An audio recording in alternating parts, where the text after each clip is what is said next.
Hey guys, coming at you today with a delicious, soft, keto, sour cream crumble coffee cake. Perfect for Christmas morning. So let's get started.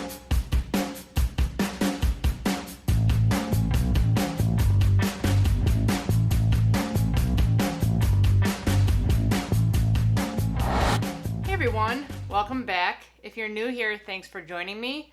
My name's Alycia and I'm a sous chef with a sweet tooth. And here we make delicious pastries, many from my time as a pastry chef. And my goal is to make the best keto desserts possible. So if you enjoy these recipes, please consider hitting the subscribe button down there, giving me a thumbs up, leaving me a comment. It all helps my channel grow and to bring you new keto desserts every Saturday. Today, a delicious, soft, when I tell you this tastes like a regular coffee cake, I am not kidding. Figured it out yesterday before I went to work. I finished it. I had to wrap it up and go to work, and I tried it when I got home, and it was like a regular coffee cake. It was so soft and moist and delicious with a crispy crumble topping. It was amazing. And it's very similar to my pumpkin muffin recipe. If you have tried that, I'll link it up there for you if you haven't. There's no cream cheese in this. There is a cinnamon sugar layer instead. But it is very similar. I just cut back an egg so it wasn't as eggy. Everything else is pretty much the same.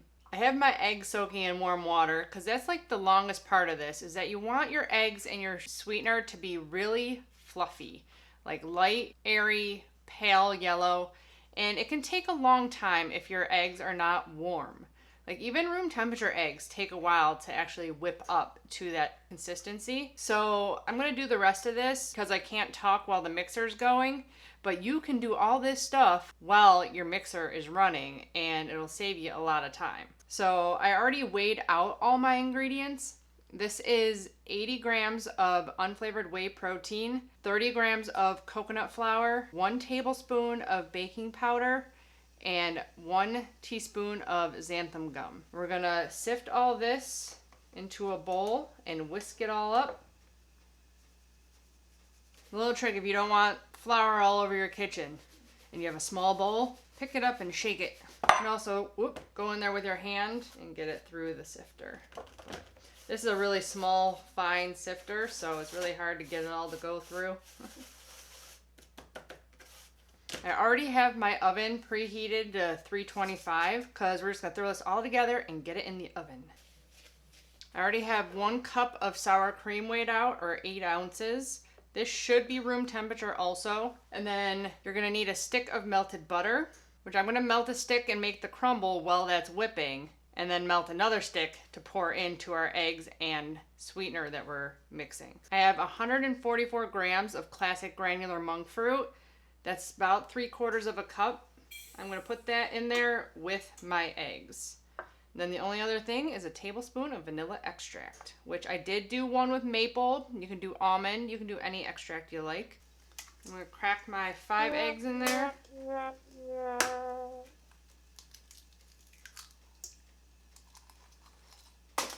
Oh, no shells. Heard that. Like I said, while that's whipping, I'm going to make my crumble, which is the exact same crumble as my pumpkin muffin recipe. So I'm just going to speed through that. I'll probably put some captions up, but pretty simple. So I'd whip this. It usually takes about 8 minutes if your eggs are actually warmer than room temperature.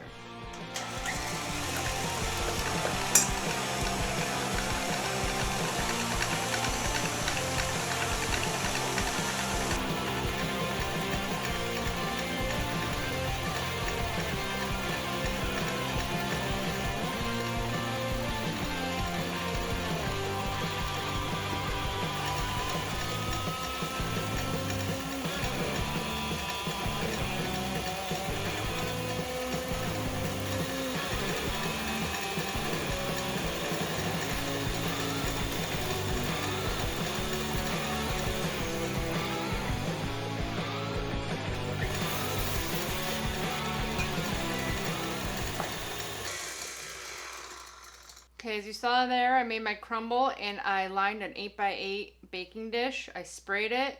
I cut a piece of parchment just to have it on 2 sides.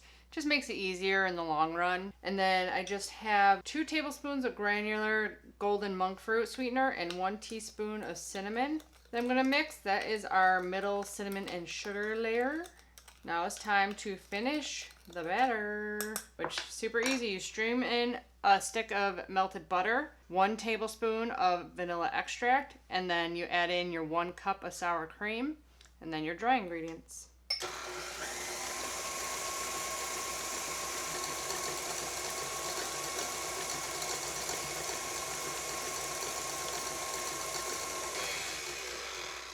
Just give it a scrape down after you add in your sour cream, just to make sure it all gets in there.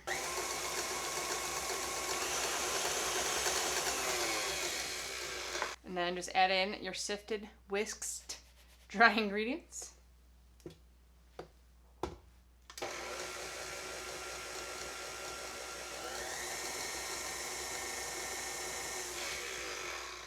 Definitely want to scrape down a couple times.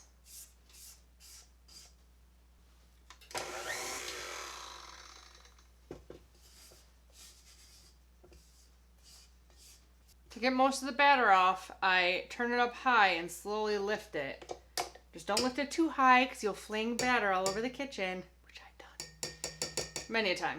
But easier than trying to get all of the batter off. It looks a little thin to begin with, but as it sits, that coconut flour will thicken it up. Get him out of the way. Get our crumble. I don't think we mixed him enough either. Get him nice and mixed in there. We're gonna spoon about half the batter. I always say go on the less side on the bottom layer, because if the cinnamon sugar is too high in the pan, it all like comes up on you. I tried this a couple different ways. I also tried like swirling in the cinnamon and sugar, and that made it just go crazy. Like having a little bit of the batter showing like pushed the cinnamon and sugar up to the top, and it looked all weird and didn't bake right. Show you how I did it so that it comes out perfect. Get your batter all the way to the edge. There you go. And sprinkle your cinnamon sugar all the way to the edge. Full coverage. Once you're fully covered, you might have a little bit left. You can put that on top. Now this, you want to make sure you get it all the way around. That way none of the batter comes up on you. You want to like start over here.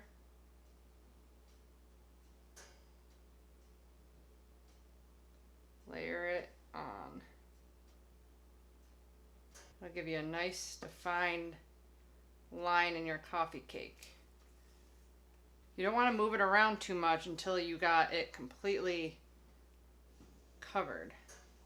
That way the batter underneath doesn't move at all while you're spreading out the top layer. Keto baked goods are very particular. They do weird things if you don't get them in there right. Spread that out nice and evenly. This is a very big coffee cake. You could probably do this in a 9x9, no problem.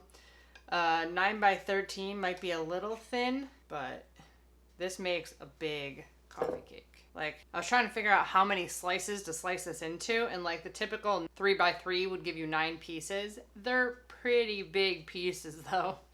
So I think maybe like 4x3 give you 12. Sprinkle the rest of your cinnamon sugar on top. Then add your crumble. Nice and crumbly. You get it right to the edge.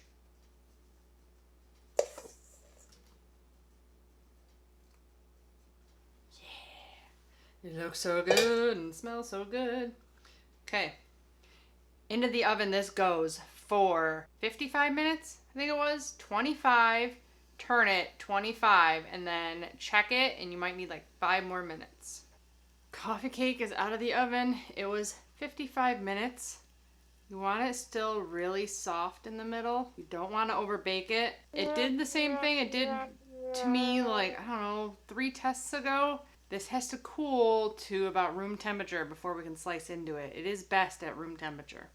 So we're going to set this aside And we'll be back in a while to try it. Just kidding. This is not what a finished keto coffee cake looks like because I added too many eggs. I will be inserting a clip of the real coffee cake here.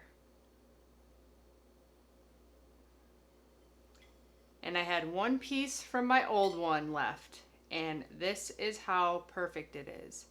It is so soft. It looks and feels and tastes just like regular coffee cake.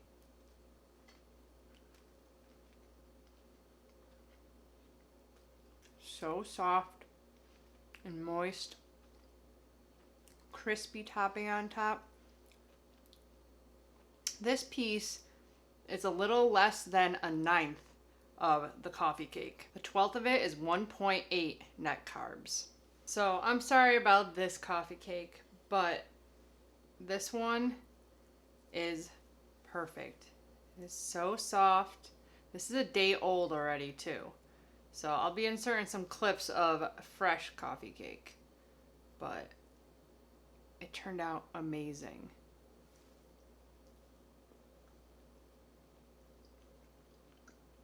I would literally have the entire coffee cake today if I didn't send all of it to work with my boyfriend. I'm like, I'm gonna have a whole nother one tomorrow. Take the whole thing. Figures I mess up.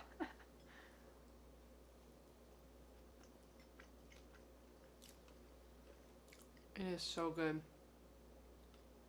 The coffee cake itself isn't super sweet, but the crumble topping is sweet. And then you got the cinnamon and Canto Golden in the middle. This is the perfect addition to a cup of coffee in the morning. Great for a Christmas morning. Your whole family will enjoy it. I hope you guys enjoy this recipe, even though I screwed it up. I hope you guys try this recipe for yourself. Let me know how it turns out in the comments below, or tag me on Instagram at Keto Upgrade Chef with the pictures of your delicious keto pastries. Don't forget to check out the Amazon link and the blog link to the full recipe in the description box below. Give the video a thumbs up if you enjoyed it. And as always, I'll be back with many more keto dessert recipes. Bye guys.